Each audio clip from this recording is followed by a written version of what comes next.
ಅವಧೂತ ಚಿಂತನ ಶ್ರೀ ಗುರುದೇವ ದತ್ತ ದಿಗಂಬರಾಯ ವಿದ್ಮಹೇ ಅತ್ರಿಪುತ್ರಾಯ ಧೀಮಹಿ ತನ್ಯೋ ದತ್ತ ಪ್ರಚೋದಯಾತ್. ಎಲ್ಲ ದತ್ತಾತ್ರೇಯ ಮತ್ತು ಸ್ವಾಮಿ ಸಮರ್ಥರ ಭಕ್ತಾದಿಗಳಿಗೆ ನಿಮ್ಮನೆ ಹುಡುಗ ಸಂತೋಷ್ ಪತಂಗೆ ಮಾಡುವ ನಮಸ್ಕಾರಗಳು. ಗುರುಚರಿತ್ರೆಯ ಮುಂದುವರಿದ ಭಾಗ 23ನೇ ಅಧ್ಯಾಯವನ್ನ ಪ್ರಾರಂಭಿಸ್ತಾ ಇದ್ದೀನಿ. ಹರಿ ಓಂ ಶ್ರೀ ಗುರುಭ್ಯೋ ನಮಃ. ನಾಮಧಾರಕನೇ ಕೇಳು. ಮರುದಿವಸ ಮುಂಜಾನೆ ತೋಟಿಗನೊಬ್ಬನು ಬ್ರಾಹ್ಮಣನ ಎಮ್ಮೆಯನ್ನು ಬಾಡಿಗೆ ಕೇಳುವುದಕ್ಕಾಗಿ ಅವನ ಮನೆಗೆ ಬಂದನು. ಬ್ರಾಹ್ಮಣನಿಂದ ಆ ಎಮ್ಮೆ ಈಗ ಒಂದೊಂದು ಹೊತ್ತಿಗೆ 2 ತಂಬಿಗೆ ಹಾಲು ಕರೆಯುತ್ತಿರುವ ವಿಷಯವನ್ನು ತಿಳಿದು ಬಂತು. ಹಾಲು ಕರೆಯುತ್ತಿರುವ ಎಮ್ಮೆಯನ್ನು ಬಾಡಿಗೆಗೆ ದುಡಿಸಲಾರನೆಂದು ಬ್ರಾಹ್ಮಣನು ಸ್ಪಷ್ಟವಾಗಿ ತಿಳಿಸಿದನು. ತೋಟಿಗನು ಬ್ರಾಹ್ಮಣನ ಬರಡೆಮ್ಮೆಯನ್ನು ಶ್ರೀ ಗುರುಗಳ ಕೃಪೆಯಿಂದ ಎರಡೆರಡು ತಂಬಿಗೆ ಹಾಲು ಹಿಂಡುತ್ತಿರುವ ವಿಷಯವನ್ನು ಇಡೀ ಗ್ರಾಮ ಗಾಣಗಾಪುರದ ತುಂಬಾ ಪ್ರಚಾರ ಮಾಡಿಬಿಟ್ಟನು. ಆ ಊರಿನ ಪಾಳೆಗಾರನಿಗೆ ಈ ಸುದ್ದಿ ಹತ್ತಿತು. ಆತನು ಸ್ವತಃ ಬ್ರಾಹ್ಮಣನ ಮನೆಗೆ ಬಂದು ಅದರ ಸತ್ಯತೆಯನ್ನು ನಿದರ್ಶನ ಮಾಡಿಕೊಂಡನು. ಗುರುಗಳು ದೈವಿ ಪುರುಷರೆಂಬ ಭಕ್ತಿಯು ಆತನಲ್ಲಿ ಉತ್ಪನ್ನವಾಯಿತು. ತಕ್ಷಣವೇ ತನ್ನ ಮನೆಯಲ್ಲಿ ಪರಿವಾರದವರನ್ನೆಲ್ಲ ಕರೆದುಕೊಂಡು ಸಂಗಮ ಕ್ಷೇತ್ರಕ್ಕೆ ಬಂದನು. ಗುರು ದರ್ಶನ ಪಡೆದು ಸಾಷ್ಟಾಂಗ ನಮಸ್ಕಾರ ಮಾಡಿ, ಗುರುದೇವ, ನೀವು ಅಗಾಧ ಮಹಿಮೆಯರೆಂದು ಅರ್ಥ ಮಾಡಿಕೊಳ್ಳಲಾರದೆ ಪಾಮರರು ನಾವು ಭಕ್ತವತ್ಸಲರೆಂದು ಬಿರುದು ಪಡೆದ ಪರಮಾತ್ಮನ ಸ್ವರೂಪವು ನೀವು. ತಮ್ಮ ಚರಣ ಧೂಳಿಯಿಂದ ಇಡೀ ಗಾಣಗಾಪುರ ಪವಿತ್ರಗೊಳಿಸಿ ನೀವು ಅಲ್ಲಿಯೇ ನೆಲೆಸಬೇಕು ಎಂದು ಪ್ರಾರ್ಥಿಸಿಕೊಂಡನು. ಆಗ ಗುರುಗಳು ಆ ದೊರೆಯನ್ನು ಕುರಿತು, ಅಯ್ಯ, ನಾವು ಅರಣ್ಯದಲ್ಲಿರಬೇಕಾದ ಸನ್ಯಾಸಿಗಳು, ಗ್ರಾಮದಲ್ಲಿ ವಾಸ ಮಾಡುವ ಹವ್ಯಾಸ ನಮಗೇಕೆ ಎಂದು ಪ್ರಶ್ನೆ ಮಾಡಿದರು. ಅದಕ್ಕೆ ಗ್ರಾಮಾಧಿಪತಿಯು ವಿನಯದಿಂದ, ಸ್ವಾಮಿ, ದಯವಿಟ್ಟು ನನ್ನ ವಿನಂತಿಯನ್ನು ಉಪೇಕ್ಷಿಸಬೇಡಿ. ಭಕ್ತೋದ್ಧಾರಕ್ಕಾಗಿ ನೀವು ಗಾಣಗಾಪುರದಲ್ಲಿ ವಾಸ್ತವ್ಯ ಮಾಡುವುದು ಸಮಂಜಸವಾಗಿದೆ. ಅಲ್ಲಿ ನಾವು ನಿಮಗಾಗಿ ಒಂದು ಮಠ ಕಟ್ಟಿಸುತ್ತೇವೆ. ತಾವು ಅಲ್ಲಿ ವಾಸ ಮಾಡಿಕೊಂಡು ಜಪ, ತಪ, ಭಿಕ್ಷೆ, ಅನುಷ್ಠಾನಾದಿಗಳನ್ನು ಆಚರಿಸುವ ಕೃಪೆ ಮಾಡಬೇಕು ಎಂದು ಆತ್ಮೀಯತೆಯಿಂದ ಭಕ್ತಿಯಿಂದ ಹೇಳಿಕೊಳ್ಳತೊಡಗಿದನು. ಗುರುಗಳು ಇನ್ನು ತಮ್ಮ ಅವತಾರ ಉದ್ದೇಶಗಳು ಈಡೇರಿಸಿಕೊಂಡೇ ಭಕ್ತೋದ್ಧಾರವಾದ ಕಾರ್ಯದಲ್ಲಿ ನಿರತರಾಗುವ ಉದ್ದೇಶದಿಂದ ಆ ಗ್ರಾಮದ ಅಧಿಪತಿ ತಥಾಸ್ತು ಎಂದು ಅಭಯ ನೀಡಿದರು. ಕೂಡಲೇ ರಾಜನು ಮೇಣೆಯೊಂದನ್ನು ತರಿಸಿ ಅದರಲ್ಲಿ ಗುರುಗಳನ್ನು ಕುಳ್ಳಿರಿಸಿಕೊಂಡು ವಾದ್ಯ ಮೇಳಗಳೊಂದಿಗೆ ಮೆರವಣಿಗೆ ಮಾಡುತ್ತಾ ವೈಭವದಿಂದ ಗಾಣಗಾಪುರಕ್ಕೆ ಕರೆತಂದನು. ಮೆರವಣಿಗೆಯು ಊರಿನ ಪಶ್ಚಿಮ ದ್ವಾರದ ಹತ್ತಿರ ಬಂದು ಕೂಡಲೇ ಅಲ್ಲಿ ಅಶ್ವತ್ಥ ಮರದ ವಾಸವಾಗಿದ್ದ ಬ್ರಹ್ಮ ರಾಕ್ಷಸವೊಂದು ಧಾವಿಸಿ ಬಂದು ಗುರುಗಳ ಪಾದಗಳಿಗೆ ಮೇಲೆ ಬಿದ್ದು ಹೊರಳಾಡುತ್ತಾ, ಗುರುವೇ, ನನ್ನನ್ನು ಉದ್ಧಾರ ಮಾಡು ಎಂದು ಅಂಗಲಾಚತೊಡಗಿದವು. ಗುರುಗಳು ಅದಕ್ಕೆ, ನೀನು ಸಂಗಮದಲ್ಲಿ ಸ್ನಾನ ಮಾಡಿದರೆ ನಿನ್ನ ಪಾಪ ಪರಿಹಾರ, ಜೀವನ್ಮುಕ್ತಿ ಪಡೆಯುವಿರಿ ಎಂದು ಅಭಯ ನೀಡಲು ಅದು ಗುರುಗಳ ಕೊಂಡಾಡುತ್ತಾ ಸಂಗಮದತ್ತ ಹೊರಟು ಹೋಯಿತು. ಇದನ್ನೆಲ್ಲವನ್ನು ಕಣ್ಣಾರೆ ಕಂಡ ಭಕ್ತರು ಗುರುಗಳ ತ್ರಿಮೂರ್ತಿಗಳ ಅವತಾರವೆಂಬುದು ಮನಗಂಡರು. ಹರ್ಷದಿಂದ ಶ್ರೀ ಗುರುದೇವದತ್ತ ಎಂದು ಏಕಕಂಠದಿಂದ ಜಯಘೋಷ ಮಾಡಿದರು. ಗ್ರಾಮಾಧಿಪತಿಯು ಗುರು ಆಜ್ಞೆಯಂತೆ ಆ ಅಶ್ವತ್ಥ ವೃಕ್ಷದ ಸನ್ನಿಧಿಯಲ್ಲಿಯೇ ಒಂದು ಮಠದಲ್ಲಿ ಗುರುಗಳಿಗೆ ಕೊಟ್ಟನು.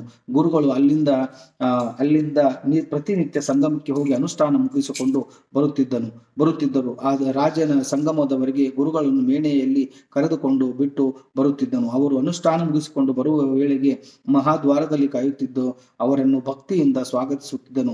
ನಾಮಧಾರಕನು ಶ್ರೀ ಗುರುಗಳು ಭಕ್ತಾಧೀನರಾದದ್ದರಿಂದ ಆ ರಾಜನು ವಿನಯದಿಂದ ಮಾನ್ಯ ಮಾಡಿ ಗಾಣಗಾಪುರದಲ್ಲಿ ನೆಲೆಗೊಂಡರು ಎಂದು ಸಿದ್ಧಮುನಿಯು ಹೇಳಿದರೆಂಬಲಿಗೆ ಸಾರೂಪ ಗುರು ಚರಿತ್ರೆ 23ನೇ ಅಧ್ಯಾಯ ಮುಕ್ತಾಯವಾಯಿತು. ಹರಿ ಓಂ ಶ್ರೀ ಗುರುಭ್ಯೋ ನಮಃ. ಹರಿ ಓಂ ಶ್ರೀ ಗುರುಭ್ಯೋ ನಮಃ. 24ನೇ ಅಧ್ಯಾಯ ಮುಂದುವರೆದ ಭಾಗ. ನಾಮಧಾರಕನೇ, ಗಾಣಗಾಪುರ ಸಮೀಪದಲ್ಲಿ ಕುಮಸಿ ಎಂಬ ಗ್ರಾಮದಲ್ಲಿ ಒಬ್ಬ ತ್ರಿವಿಕ್ರಮ ಭಾರತಿ ಎಂಬ ಹೆಸರಿನ ಯತಿಯು ವಾಸವಾಗಿದ್ದನು. ಆತನು ತ್ರಿವೇದಗಳನ್ನು ಪಾಂಡಿತ್ಯ ಪಡೆದಿದ್ದನು. ಶ್ರೀ ಗುರುಗಳು ಕೀರ್ತಿಯು ಆ ನಾಡಿನಲ್ಲೆಲ್ಲ ಹರಡಿತ್ತು. ಆ ಯತಿಯು ಪಾಂಡಿತ್ಯ ಮದದಿಂದ ಇದೆಲ್ಲ ನುಂಗಿಯ ತನವೇ ಸರಿ ಎಂದು ಗುರುಗಳನ್ನು ಜರಿದು ಮಾತನಾಡುತ್ತಿದ್ದನು. ಕರ್ಣಾಂತರವಾಗಿ ನರಸಿಂಹ ಸರಸ್ವತಿ ಗುರುಗಳಿಗೆ ಆ ವಿಷಯ ತಿಳಿಯಿತು. ಅವರು ಆ ತ್ರಿವಿಕ್ರಮ ಯತಿಯನ್ನು ಕಾಣಲು ತಾವೇ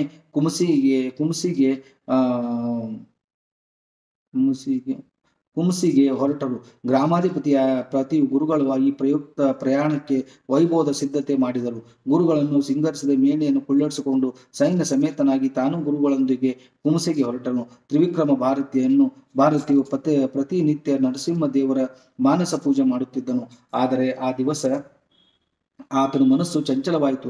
ಎಷ್ಟೇ ಪ್ರಯತ್ನ ಮಾಡಿದರೂ ಚಿತ್ತದಲ್ಲಿ ನರಸಿಂಹ ದೇವರ ಮೂರ್ತಿ ನೆಲೆಗೊಳ್ಳದಾಯಿತು. ಹೀಗೆ ಕಾಗುತ್ತಿದೆ ಎಂದು ಆತನು ವಿಷಾದದಿಂದ ಕಳವಳತೊಡಗಿದಂತೆ ಗುರುಗಳು ಕುಂಸಿ ಗ್ರಾಮದಲ್ಲಿ ಪ್ರವೇಶ ಮಾಡಿದರು.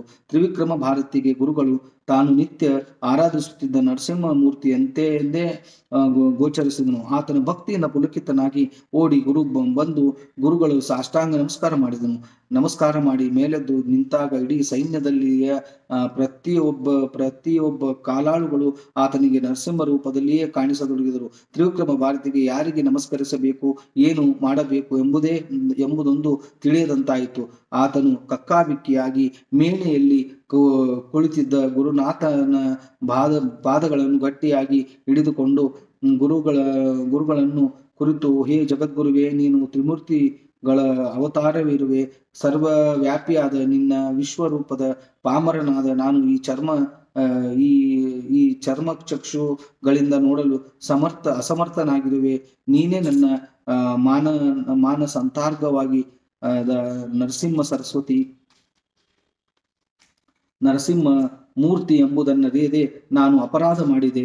ದೇವ, ದಯವಿಟ್ಟು ನನ್ನನ್ನು ಕ್ಷಮಿಸು, ನಿನ್ನ ಶಾಂತ ಸ್ವರೂಪ ತೋರಿಸು ಎನ್ನುತ್ತಾ ಪಾದಗಳಿಗೆ ಪದೇ ಪದೇ ಹಣೆ ಹಚ್ಚತೊಡಗಿದನು. ಆಗ ಗುರುಗಳು ಅಸಂತೋಷದಿಂದ, ನೀನು ನಿತ್ಯದಲ್ಲಿ ನಮಗೆ ಡೊಂಗಿಯತಿ ಎಂದು ನುಡಿಯುತ್ತಾ ವಿರೋಧ ಭಕ್ತಿಯನ್ನು ಪ್ರಕಟಗೊಳಿಸಿದ್ದರಿಂದ ನಾವು ನೀನಿದ್ದಲ್ಲಿಗೆ ಬರಬೇಕಾಯಿತು ಎಂದು ನುಡಿಯುತ್ತಾ ಅಭಯಹಸ್ತ ತೋರಿದ ತಕ್ಷಣವೇ ತ್ರಿವಿಕ್ರಮಗಳಿಗೆ ಆ ಸೈನಿಕರೆಲ್ಲರೂ ನಿಮ್ಮ ನಿಜ ರೂಪದಲ್ಲಿ ಕಾಣಿಸತೊಡಗಿದರು. ತ್ರಿವಿಕ್ರಮ ಭಾರತಿಯು ಗುರುಗಳನ್ನು ಕೊಂಡಾಡುತ್ತಾ, ದೇವ, ಇಂದೀಗ ನಿನ್ನ ದರ್ಶನದಿಂದ ನನ್ನ ಜೀವನವು ಪಾವನವಾಯಿತು. ಯತಿಯಾದ ನಾನು ಮದದಿಂದ ನಿನ್ನನ್ನು ನಿಂದಿಸಿ ಅದರ ಭಕ್ತವತ್ಸಲನಾದ ಅದನ್ನು ಗಣನಿಗೆ ತಾರದೆ ನನಗೆ ಜ್ಯೋತಿ ಸ್ವರೂಪನಾದ ದರ್ಶನ ಕೊಟ್ಟು ಸಂಕುಚಿತ ಭಾವವನ್ನೇ ಎಂಬುದು ನನ್ನ ಅಜ್ಞಾನದ ಕತ್ತಲು ಕಳೆದು ಉದ್ಧಾರ ಮಾಡಿ ಶ್ರೀಕೃಷ್ಣನು ಅರ್ಜುನನಿಗೆ ವಿಶ್ವರೂಪ ತೋರಿದಂತೆ ಇಂದು ನೀನೇಗೆ ನಿನ್ನ ವಿಶ್ವರೂಪ ತೋರಿಸಿದೆ. ನಾನಿಂದು ಪುನೀತನಾದೆ ಎಂದು ಪರಿಪರಿಯಿಂದ ಸ್ತುತಿಸಿದನು. ಗುರುಗಳು ಆತನ ಸ್ತೋತ್ರದಿಂದ ಸಂಪ್ರೀತರಾಗಿ ತ್ರಿವಿಕ್ರಮನನ್ನು ನಿನಗಿನ್ನೂ ಶಾಶ್ವತವಾಗಿ ಸದ್ಗತಿಯನ್ನು ದೊರೆಯುವ ಯಾವುದಕ್ಕೆ ಚಿಂತಿಸಬೇಡ ಎಂದು ಅಭಯವನ್ನು ನೀಡಿದರೆಂಬಲಿಗೆ ಸಾರೂಪ ಗುರು ಚರಿತ್ರೆ 24ನೇ ಅಧ್ಯಾಯ ಮುಕ್ತಾಯವಾಯಿತು. ಮುಂದುವರೆದು 25ನೇ ಅಧ್ಯಾಯವನ್ನು ಪ್ರಾರಂಭಿಸ್ತಾ ಇದ್ದೀನಿ. ಅವಧೂತ ಚಿಂತನ ಶ್ರೀ ಗುರುದೇವದತ್ತ. ಹರಿ ಓಂ ಶ್ರೀ ಗುರುಭ್ಯೋ ನಮಃ. ನಾಮಧಾರಕನೇ. ಹಿಂದೆ ಬೀದರ್ ಪಟ್ಟಣದಲ್ಲಿ ಒಬ್ಬ ಮುಸಲ್ಮಾನ ದೊರೆ ಇದ್ದನು. ಆತನು ಬ್ರಾಹ್ಮಣರಿಗೆ ದ್ರವ್ಯದ ಆಸೆಯನ್ನು ತೋರಿಸಿ ಅವರ ಬಾಯಿಯಿಂದ ವೇದ ಮಂತ್ರಗಳನ್ನು ಪಠಿಸಿ ಅವುಗಳ ಅರ್ಥ ಕೇಳುತ್ತಿದ್ದನು. ತನ್ನ ರಾಜ್ಯದಲ್ಲಿರುವ ಬ್ರಾಹ್ಮಣೋತ್ತಮರು ರಾಜಸಭೆಯಲ್ಲಿ ತಮಗಿರುವ ವೇದ ವಿದ್ಯಾ ಪ್ರಾವೀಣ್ಯತೆಯನ್ನು ಪ್ರದರ್ಶನ ಮಾಡಿದರೆ ಅಂತವರಿಗೆ ಹೇರಳವಾದ ಬಹುಮಾನ ಕೊಡಲಾಗುವುದೆಂದು ಊರುಗಳಿಗೆ ಪರಪತ್ರ ಹಂಚಿದರು. ಹೀಗಾಗಿ ಕೆಲವು ಅಸೈನಿಕ ಬ್ರಾಹ್ಮಣರು ಯವನರ ಮುಂದೆ ಮಂತ್ರಪಠನ ನಿಷಿದ್ಧವೆಂಬುದು ಗೊತ್ತಿದ್ದರೂ ಧನದಾಸೆಗಾಗಿ ತಮ್ಮನ್ನು ಕಳೆದುಕೊಂಡು ಆ ಯವನನ್ನು ದೊರೆಯುವುದರು ವಿದ್ಯೆಯನ್ನು ಪ್ರದರ್ಶಿಸತೊಡಗಿದರು. ಹೀಗಿರುತ್ತಿರಲು ಒಂದು ದಿನ ಬಾದಶಹನ ಪ್ರಕಟಣೆ ವಾರ್ತೆಯನ್ನು ಕೇಳಿ ಇಬ್ಬರು ಅನ್ಯ ರಾಜ್ಯದ ಬ್ರಾಹ್ಮಣರು ಪಂಡಿತರು ಬಾದಶಹನ ದರ್ಬಾರಿಗೆ ಬಂದರು. ಅವರು ಬಾದಶಹನಿಗೆ ಮಜಸೋರೆ ಸಲ್ಲಿಸಿ, ಪ್ರಭು, ನಾವು ದೇವ ವೇದಾಂತ ತರ್ಕ ವ್ಯಾಕರಣ ಎಲ್ಲರೂ ಬಲ್ಲ ಪಂಡಿತರು. ನಿಮ್ಮ ಆಸ್ಥಾನದಲ್ಲಿರುವ ವೇದ ಬ್ರಾಹ್ಮಣ ಪಂಡಿತರೊಂದಿಗೆ ನಾವು ವಾದ ಮಾಡಬೇಕು ಉದ್ದೇಶದಿಂದ ಬಂದಿದ್ದೇವೆ. ನಿಮ್ಮಲ್ಲಿಗೆ ಅಂತ ಪಂಡಿತರಿದ್ದರೆ ನಮ್ಮೊಂದಿಗೆ ವಾದ ಪ್ರಸಂಗಕ್ಕೆ ಬಿಡಿರಿ. ಅವರು ನಮ್ಮೊಂದಿಗೆ ವಾದಕ್ಕಿಳಿಯಲು ಅಂಜಿದರೆ ಅಂತ ಪಂಡಿತರಿಗೆ ನಮಗೆ ಜಯಪತ್ರ ಬರೆಸಿಕೊಡಿರಿ ಎಂದು ವಿನಂತಿಸಿ ಮಾಡಿಕೊಂಡರು. ಬಾದಶಹನವರಿಗೆ ಉಚಿತಾಸನವನ್ನು ಕೊಟ್ಟು ಕೂಡಿಸಿಕೊಂಡನು. ಬೀದರ್ ನಗರದಲ್ಲಿ ಬ್ರಾಹ್ಮಣ ಪಂಡಿತರನ್ನೆಲ್ಲ ಡಂಗರು ಸಾರಿಸಿ ರಾಜ ದರ್ಬಾರಿಗೆ ಕರೆಸಿಕೊಂಡು ಆ ಪಂಡಿತರೊಂದಿಗೆ ವೇದ ವಿಷಯಗಳನ್ನು ವಾದ ಮಾಡಿ ಗೆಲ್ಲುವರು. ನಿಮ್ಮಲ್ಲಿಯೂ ಯಾರಾದರೂ ಇದ್ದರೆ ಅವರಿಗೆ ಸಹಸ್ರ ಮೊಹರ ಸಂಭಾವನೆ ಕೊಡುತ್ತೇವೆ. ಯಾರಾದರೂ ವಾದ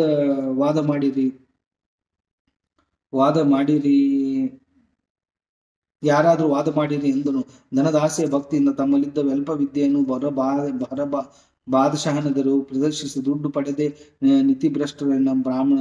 ನೀತಿಭ್ರಷ್ಟರಾದ ಈ ಬ್ರಾಹ್ಮಣರು ಆ ಇಬ್ಬರು ಪಂಡಿತರ ಅದೃಶ್ಯ ಬಿರುಗಾಳಿ ಮುಂತಾದವುಗಳನ್ನು ಕಂಡು ಅಂಜಿ ಹಿಂಜರಿದರು. ಮಾತಾಡದೆ ಬಾದಶಹನ ಆಜ್ಞೆಯಂತೆ ಆ ಇಬ್ಬರು ಬ್ರಾಹ್ಮಣರಿಗೆ ಜಯಪತ್ರಗಳನ್ನು ಬರೆದುಕೊಟ್ಟು ಬಿಟ್ಟರು. ಇನ್ನು ರಾಜಸಭೆಗೆ ಬಂದಿದ್ದ ಕೆಲವು ನಿಜವಾದ ವೇದ ವಿದ್ಯಾ ಪ್ರವೀಣರಾದ ಬ್ರಾಹ್ಮಣರು ಈ ಮ್ಲೇಚ್ಛ ಸಭೆಯಲ್ಲಿ ಪವಿತ್ರವಾದ ವೇದ ಮಂತ್ರಗಳನ್ನು ಉಚ್ಚರಿಸಿ ಪಾಪ ಸಂಗ್ರಹಿಸಿಕೊಳ್ಳುವುದಕ್ಕಿಂತ ಬರೆದುಕೊಟ್ಟು ಪೀಡೆ ಕಳೆದುಕೊಳ್ಳುವುದೇ ಒಳ್ಳೆಯದೆಂದು ಭಾವಿಸಿ ಜಯಪತ್ರ ಬರೆದುಕೊಟ್ಟು ಬಿಟ್ಟರು. ಹೀಗಾಗಿ ಜಯಪತ್ರಗಳನ್ನು ದೊಡ್ಡದೊಂದು ಹೊರೆಯ ಬ್ರಾಹ್ಮಣ ಪಂಡಿತರಿಬ್ಬರಿಗೂ ಲಭಿಸಿದಂತಾಯಿತು. ಬಾದಶಾಹನು ಆ ಇಬ್ಬರು ಬ್ರಾಹ್ಮಣರ ಪಂಡಿತರಿಗೆ ಸಾಕಷ್ಟು ದ್ರವ್ಯವನ್ನು ಸಂಭಾವನೆಯಾಗಿ ಕೊಟ್ಟು ಗೌರವಿಸಿದನು. ಆ ಪಂಡಿತರು ಬಾದಶಾಹನ ಔದಾರ್ಯ ಬುದ್ಧಿಯನ್ನು ಹಾಡಿ ಹೊಗಳಿದರು. ಹಾಗೂ ಬಾದಶಾಹನುದ್ದೇಶಿಸಿ, ಮಹಾರಾಜ, ನಾವು ನಿಮ್ಮ ರಾಜ್ಯದ ತುಂಬೆಲ್ಲ ಸಂಚರಿಸಿ ಗ್ರಾಮಾಂತರಗಳಲ್ಲಿರುವ ಪಂಡಿತರೊಂದಿಗೆ ವಾದ ಮಾಡಲಿಸುತ್ತೇವೆ. ಅದಕ್ಕಾಗಿ ದಯವಿಟ್ಟು ನಮ್ಮ ಪ್ರಯಾಣಕ್ಕೆ ವ್ಯವಸ್ಥೆ ಮಾಡಿ ಕೊಡುವ ಕೃಪೆ ಮಾಡಬೇಕು ಎಂದು ವಿನಂತಿಸಿದರು. ವಿನಯದಿಂದ ಬೇಡಿಕೊಂಡರು. ಯವನ ರಾಜನು ಅವರಿಗೆ 2 ಮನೆಗಳನ್ನು ಬೋಯಿಗಳನ್ನು ಸಮೇತ ವ್ಯವಸ್ಥೆ ಮಾಡಿಕೊಟ್ಟರು. ಅನಾಯಾಸವಾಗಿ ದೊರೆತ ಪ್ರಪಂಚ ವಿಜಯದಿಂದ ಬ್ರಾಹ್ಮಣರ ಪಂಡಿತರ ಗರ್ವವು ನೆತ್ತಿಗೇರಿತು. ಕುಂಸಿ ಗ್ರಾಮದಲ್ಲಿ ತ್ರಿವಿಕ್ರಮ ಭಾರತಿ ಎಂಬ ಹೆಸರಿನ ತ್ರಿವೇದಿ ಪಂಡಿತನು ನಿದ್ದಾನೆ ಎಂಬುದು ಸುದ್ದಿ ಮದಾಂಧ ಬ್ರಾಹ್ಮಣರಿಗೆ ಕುಂಸಿಗೆ ಬಂದರು. ತ್ರಿವಿಕ್ರಮ ಯತಿಯನ್ನು ಭೇಟಿಯಾಗಿ ತಮ್ಮ ಬಿರುದಾವಳಿಗಳನ್ನು ಹೇಳಿಕೊಂಡು ಆತನನ್ನು ವಾದಕ್ಕೆ ಆಹ್ವಾನಿಸಿದರು. ತ್ರಿವಿಕ್ರಮ ಯತಿಯು ಆ ಬ್ರಾಹ್ಮಣನಿಗೆ ವಿನಯದಿಂದ, ಅಲ್ಲ ಅಪ್ಪ, ನೀವೇ ಪಂಡಿತರೇ, ಸನ್ಯಾಸಿಯಾದ ನನ್ನೊಂದಿಗೆ ವಾದ ಮಾಡುವುದರಿಂದ ನಿಮಗೆ ಯಾವ ಪ್ರಯೋಜನವೂ